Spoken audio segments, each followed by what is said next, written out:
Hello and welcome to Who Wore It Better, where I review Raw and Smackdown back to back and try and figure out which show won for the week. Well, it's the Raw and Smackdown after Summerslam, and just a heads up for those of you who haven't seen the shows yet, do you know who you don't see across Raw or Smackdown after Summerslam? Just the guy who's probably the most talked about thing about Summerslam on Sunday, the Fiend Bray Wyatt. Now, I understand why they didn't put him on TV. You don't want to kill the mystique of the character, you don't want to rush things too soon, you want to let this thing build and marinate a little bit. I get that. On the same token, though, like I said, the Fiend making his debut is probably one of the most talked about, one of the biggest things about the show on Sunday. The fact that they made no mention of it, showed no highlight packages or anything, and just really kind of ignored it, I thought was doing a disservice because, you could potentially, get some new viewers based on that character alone. I'm not saying it's going to be a huge, paradigm shift, but I'm saying it got enough exposure and enough people talking on Sunday night, Monday morning that, it might not kill you to try and make some kind of mention of him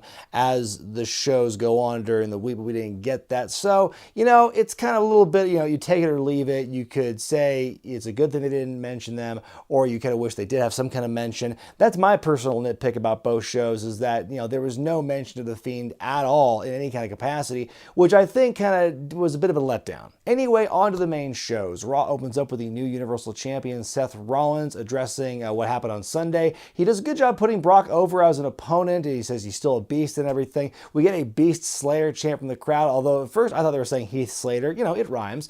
Anyway, Seth says in his promo, I didn't know if I could beat Brock Lesnar, even though we all saw you do it at WrestleMania. It's like you've done it twice now. It's not a huge shock anymore, basically. AJ Styles and the OC interrupt. I smell a six-man tag match coming, but instead, AJ just challenges Seth to a one-on-one match. They have a tense handshake after Seth accepts. Some mind games in the OC. Pretty decent opening segment overall. Backstage, the Street Profits, who had a nice little showing for themselves Saturday at TakeOver, are having a chat when Sami Zayn comes up to them and warns them, hey kids, enjoy your time on Raw while you can, because pretty soon you're going to lose the will to live. The Street Profits goad Sami into talking trash about Samoa Joe, who's right behind him. Joe challenges him to a match right then and there. Before we get to that match, though, we see a promo announcing next week the return of the King of the Ring tournament. It's a 16-man tournament, 8 guys from Raw, 8 guys from SmackDown. I'm of two minds about it, because on the one hand, many fans, myself included, have a little space in their heart for the King of the Ring tournament. It's the source of a lot of big historical moments in the company. The tournament itself, the winners they've produced, and the careers many of them went on to have. So yeah, the King of the Ring, it's a nice bit of nostalgia. It's good to see them bring it back because of the historical aspect of it, and there's a lot of potential for what could come from it. On the other hand, though, the last few times they've tried to bring back the tournament, it's always been kind of a crapshoot. Last time they did it was in 2015 with Wade Barrett. He won the tournament, and they did diddly dick with him.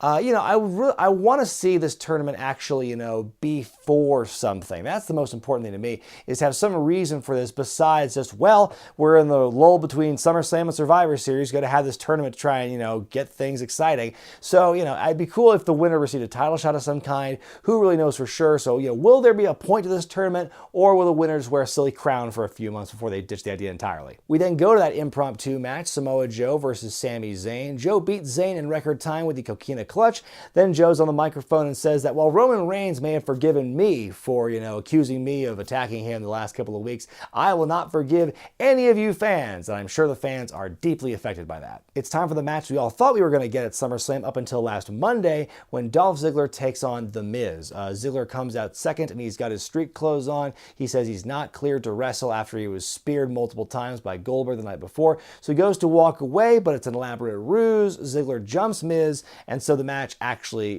goes on. It's a good little match. Miz kicks out of the zigzag. He locks in the figure 4 and makes Dolph tap with it, and how often does that happen? I can't remember the last time Miz actually won a match with the figure 4. As he goes to walk away, it's kind of a reprise of what happened at SummerSlam. Dolph gets on the microphone and basically talks trash to The Miz, saying, you're not even the best wrestler in your family, Maurice is. Miz gets back in the ring, hits Dolph with a skull-crushing finale, and that's pretty much that. So Dolph doesn't keep getting up like he does against Goldberg here. He takes one skull-crushing finale, and he's down for good. So makes the spear look kind of weak in comparison, don't you think? But yeah, that's basically the gimmick now. Dolph Ziggler is the Black Knight from Holy Grail, confirmed. We get a backstage interview with Becky Lynch where she warns the women's locker room to come after her before she comes after them.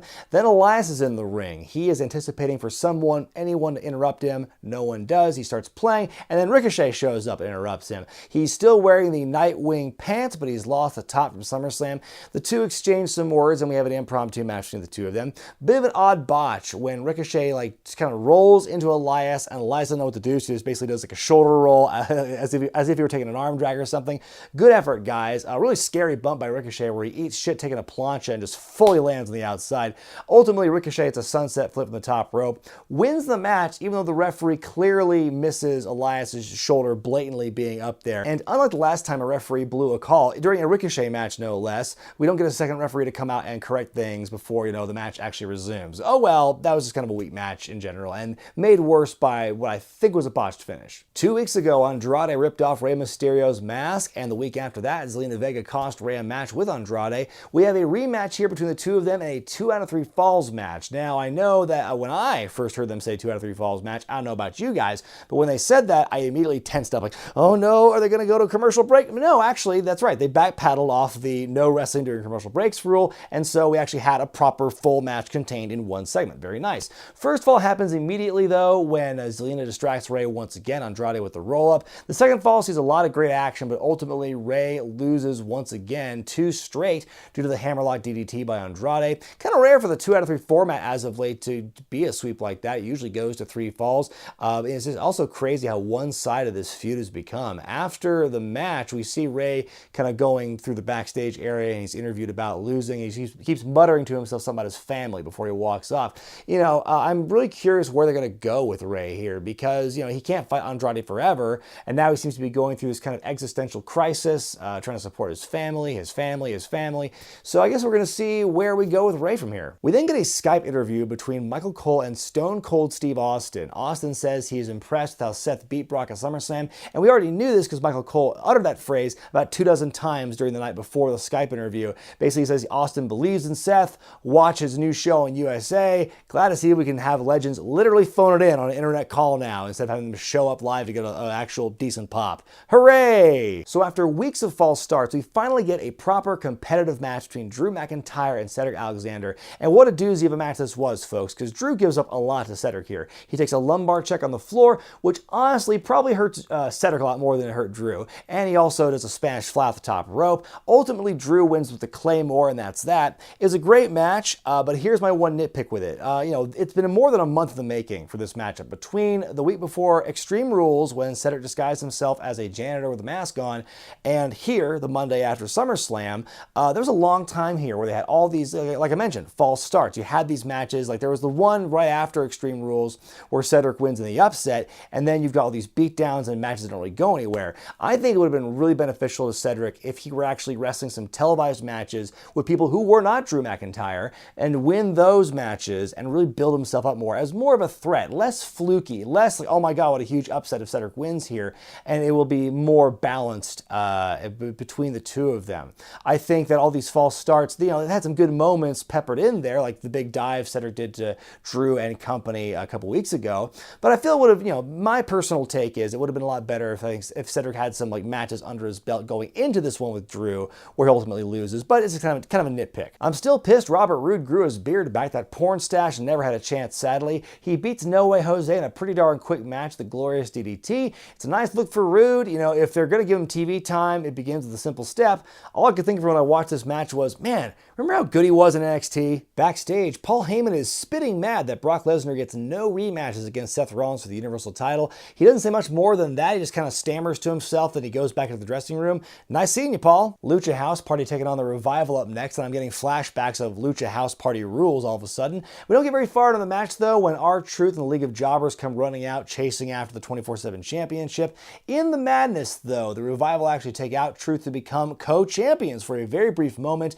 Dawson's hit with a Salida del Sol. Carmella drags Truth on top of him for Truth to retain the championship. We get some more dodging and running around and Scooby-Doo evasion tactics. Truth and Carmella are in the backstage area. Elias shows up and El Kabong's Truth to win back the 24/7 championship for the 3rd time, and then he walks off. What a twist! Natalya shows up to cut a promo in the ring next. She's got her arm in a sling, selling the injuries from the submission match the night before with Becky Lynch. She says she meant every word she said about Becky, and she hopes to get her revenge and the title very soon. She talks about how it's been a year to the day since her father Jim Neidhart died, and last night she was visited by her father in a dream, and suddenly it's boss time, bitches! Sasha Banks shows up for the first time since WrestleMania when she and Bayley lost the tag team championships, and I was just laughing my ass off. Just the ballsiness of this character to interrupt in the middle of this very emotional speech this woman was giving about her dead father visiting her in her dreams.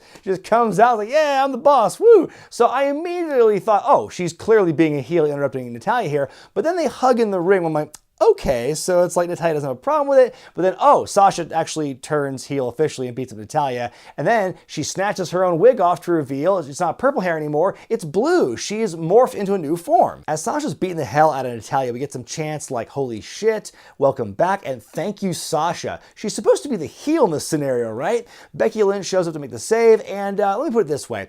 I really tried to scale back on this particular phrase like last week or so because I was kind of overdoing it. I wanted to save it for a special moment, and well, this seems like a pretty special moment because they has fight. Sasha just beats the bejesus out of Becky Lynch, and the fans are loving it. This is crazy. It's like, all I could think of when this was happening was like, how are they going to paint this? Because is it going to be a thing where they go back into the States next week and, oh, it was Bizarro World in Canada and now Sasha's going to be booed?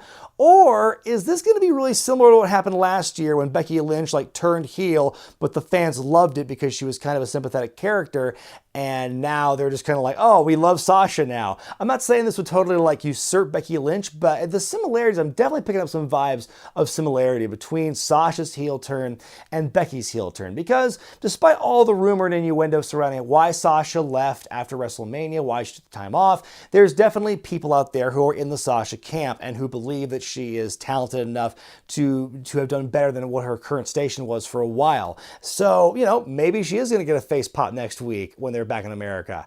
I don't really know, but I'm very curious where it's going to be. Either way, though, I'm excited to see Sasha Banks back, and the heel turn was surprising. It was violent. It was very aggressive, and it was a side of Sasha we had not seen since her heel days at NXT. She's a much better heel than a babyface, and she spent most of her time on the main roster as a babyface, and by and large, I hated it. So now as a heel, like maybe she can finally tap into that essence that really made her something to watch at NXT. I'm very excited what they're going to do with this. The Viking Raiders take on some local talent, Carter Mason and Sebastian Suave. Lower third said Suave, but Cole pronounced it Suave. I'm sure it's probably what Cole said. Anyway, it's another squash match, whatever. At this point, I'm kind of sick of the Viking Raiders doing these squashes, and I think they need to get to that point where they start wrestling some actual competitive tag team matches now. I'm pretty sure the women's tag team titles have been defended more in the last 7 days than they were in the several months after the Iconics won them at WrestleMania, as Alexa Bliss and Nikki Cross defend against the Kabuki Warriors here. Really good match. This one really surprised me. Every woman had a chance to show off and do some really cool stuff in the match. Ultimately, Alexa hits Kairi Sane with the Twisted Bliss for she and Nikki to retain, and now it's just so interesting that they are really just going full force, Jumpin' Jeff Farmer style, with Alexa and Nikki as this tweener face odd couple tag team. The tension between them that was established in the feud with Bayley is completely evaporated, and now it's just, oh, you've got this kind of Mean Girls lady who's like doing the same promos essentially, but she's directing them at like heels now, so it's cool. And Nikki Cross is still kind of very happy-go-lucky, very jumping around, very kind of crazy a little bit. So yeah, it's a weird odd couple pairing that's just kind of there now. And, you know, who would have thought? Main event time, champion versus champion, as Seth Rollins takes on AJ Styles. Very strong pre-match promo by Seth, by the way, in the backstage area. He also brings up their history and the fact they've already wrestled at Money in the Bank, and Seth won that one too. The match itself, very good, terrific athleticism here. Anderson and Gallows ultimately get ejected from the ring, but they come back in there and start beating up Seth. The match ends in a DQ. Ricochet comes out to try and make the save, but he gets beaten up. Then finally, Braun Strowman appears and starts checking fools. He hits AJ with a running power slam and a show of respect between Braun and Seth to close out the show. And I'm getting really excited because, as I mentioned in an old countdown of mine, top 8 dream matches of AJ Styles, one of the ones I put in that countdown was AJ versus Braun. And if you want to know why, you can check the video up here in the corner, but I'm very excited for the potential of that match happening now. Over on SmackDown, Kevin Owens opens up the show, gets a lovely reception from the Toronto fans. He has a very heartfelt speech about how good it felt to beat Shane McMahon in front of his wife and children and parents who were sitting at ringside during the matchup. Talks about the King of the Ring tournament when Shane himself interrupts. Shane is very upset that Kevin took him to Dick Kick City on Sunday, calls him a cheat, says he's not a man, and then he talks about how Kevin beat up Elias during that matchup, and at the time, he was an official. Shane is weaving quite a yarn here. We get a boring chant chant, because it is. Shane takes a long time to get to the point where he says, for assaulting an official, you're being fined $100,000. Well, now he knows how Lars Sullivan feels. After the break, Kevin confronts Shane in his dressing room, and he throws a stool into the TV, destroying the TV monitor. And so Kevin's very upset, and so, I mean, I'm wondering where this is going to go. Obviously, Kevin's got a match later on against an opponent to be named, but I wonder how long they're going to keep going with this $100,000 fine.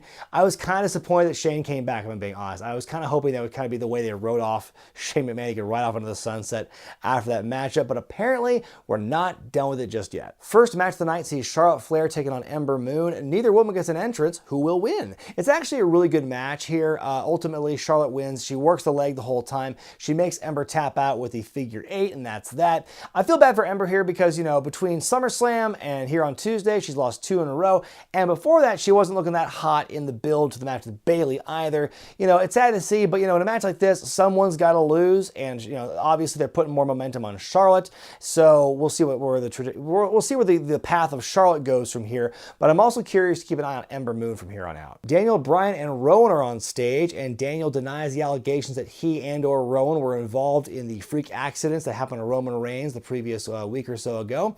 He calls Buddy Murphy a liar, but he does not blame Buddy for lying because he was under duress being so fiercely interrogated by Roman in the locker room last week. We get an "it was you" chant from the crowd. They're going, "It was you. It was you." It's such a strangely wholesome chant, you know? It's a weird phrase you don't really hear uttered very often by crowds, but, you know, there it is. Daniel then says that tonight they're going to prove that it wasn't them, and we'll check in with them in a little bit. Back in Shane's dressing room, we discover that Samoa Joe's been picked as Kevin Owens' opponent for later in the night. Then we see a promo with Aleister Black in his dark room, and he wants someone to knock on his door again. The poor guy just wants somebody to beat him up so he feels alive again. Is that so wrong? Up next, Roman Reigns takes on Buddy Murphy in Buddy's first match on SmackDown since leaving 205 Live 5 months ago. Anyway, it's a great match between these two. They have really good chemistry here. They fight on the outside, on the announce desk, they take to the skies. Ultimately, Buddy eats a Superman punch on the outside, Roman hits a spear in the ring for him to win, and that's that, you know. But at the same token, though, Buddy Murphy looks great here, looks great in defeat, and I hope we see more of him in a good light for weeks to come at this point. You know, what we saw last week when he was getting pushed around by Roman, and then the match here on Tuesday, really great exposure for Buddy here. Hopefully we can get some more of that down the line. We get some back-to-back promos between the Revival and the New Day, who will be fighting each other in the main event tonight, and then we go to Kevin Owens versus Samoa Joe. Before the match begins, Elias is named the special guest enforcer like he was at SummerSlam, and of course this contradicts what Shane said at the top of the show, where he said Elias is given the night off and the 24/7 championship is suspended for the evening. So anyway, Kevin's got Joe pinned, and then Elias pulls the referee out of the ring, and then Joe rolls up Kevin, and very, very fast 3 count. So for Samoa Joe to win here. So in 2 nights, he is 2-0 against the friendship of Kevin Owens and Sami Zayn. So then, you know, Kevin's very conflicted. He wants to beat up Elias, but he knows that if he does that, as he's a referee, he's going to get fined again. So he's very conflicted here. I am kind of, you know, confused by the inconsistencies of the 24/7 rule, because, you know, Shane did say Elias was gone and the 24/7 title wouldn't be defended tonight. But since he clearly lied about Elias being gone, shouldn't what he said about the 24/7 title also be revoked? Shouldn't we have the League of Jobbers running after him as soon as that match is over? It's weird enough you can't have people challenge for the 24/7 title in the middle of another match. So we've established that as canon. But once the bell rings, we should see, you know, Titus O'Neil and Brian Kendrick and all those guys running after Elias at this point. I mean, come on, let's stay consistent with the rules here. In a scene that rings eerily similar to what happened last week, Daniel Bryan and Rowan clear out the locker room but keep Buddy Murphy behind so they can confront him about what happened last week. And Bryan is right up in Buddy's face. He's just like right up here on him saying, "Admit that you lied, Buddy, admit that you lied." And so when Buddy is silent, Rowan beats him up and tosses him around the room. And much like how Roman was pinning Buddy against the wall last week, Roman has him in the same position this week. And so Buddy finally admits that he lied under duress, similar to what happened last week. And Daniel says, "I hate liars." And so Roman gives one more toss across the room to Buddy for good measure. And we're still not done with these guys yet on the night. Your schedule scheduled main event is Xavier Woods and Big E versus The Revival, but before the match begins, after the New Day made their entrance, Randy Orton shows up and mocks Kofi for what happened at the end of their match at SummerSlam. He says that Kofi ran away from a fight in front of his wife and children and says he cannot beat Randy Orton. So basically he offers the New Day to have a 6-man tag team match playa, and so that's on. The full New Day take on The Revival and Randy Orton in 6-man action. It's a fun main event. The Revival and Orton win after hitting the Magic Killer on Xavier Woods.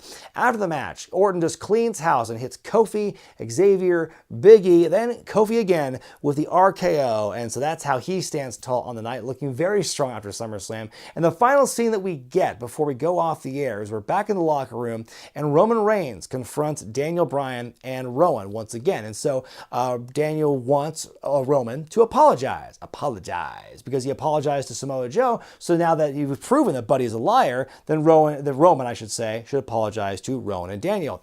Roman stays silent, but then Daniel says he promises that next week they've been doing their own investigation, and next week they will find the culprit. Who can it possibly be? It's very obvious. It seems very obvious. It's Daniel and Rowan. I mean, the body language says it all. But you know what? Maybe it's going to be a big swerve. Who knows for sure? Time now for me to decide which show won for the week, Raw or SmackDown. It was a very tough decision for me this week. I think both shows delivered equally well. I don't think either show had one thing that really put it over the top on the other show. So I'm going to give it a tie. I think both shows win for the week. I think, Raw had some great matches, also had the exciting return of Sasha Banks, and that was a very interesting moment of television. Curious to see where that goes. SmackDown, on the other hand, they also had great matches, and I'm really intrigued now by the Roman Reigns whodunnit, because Daniel Bryan and Rowan seem like the obvious answer, but maybe there's a twist. Who really knows for sure? They're keeping us on the edge of our seats as we build to next week and say, next week we are going to have an answer. Are we? Who knows? They've done bait and switches before, folks, but I'm confident we'll actually see some kind of next step in the build for this. But yeah, both shows, I think they both benefited from really strong momentum from SummerSlam, and so this might be an anomaly, and we'll see what happens the following week once the SummerSlam hangover wears off. But yeah, I think both shows were good. I had no problems with either of them. I think they both win. But let me know what you thought about Raw and SmackDown this week in the comments section below, and be sure to vote which show you thought was better by going to the iCard in the corner of your screen. I'm Brian Zayn, and I'll see you next time.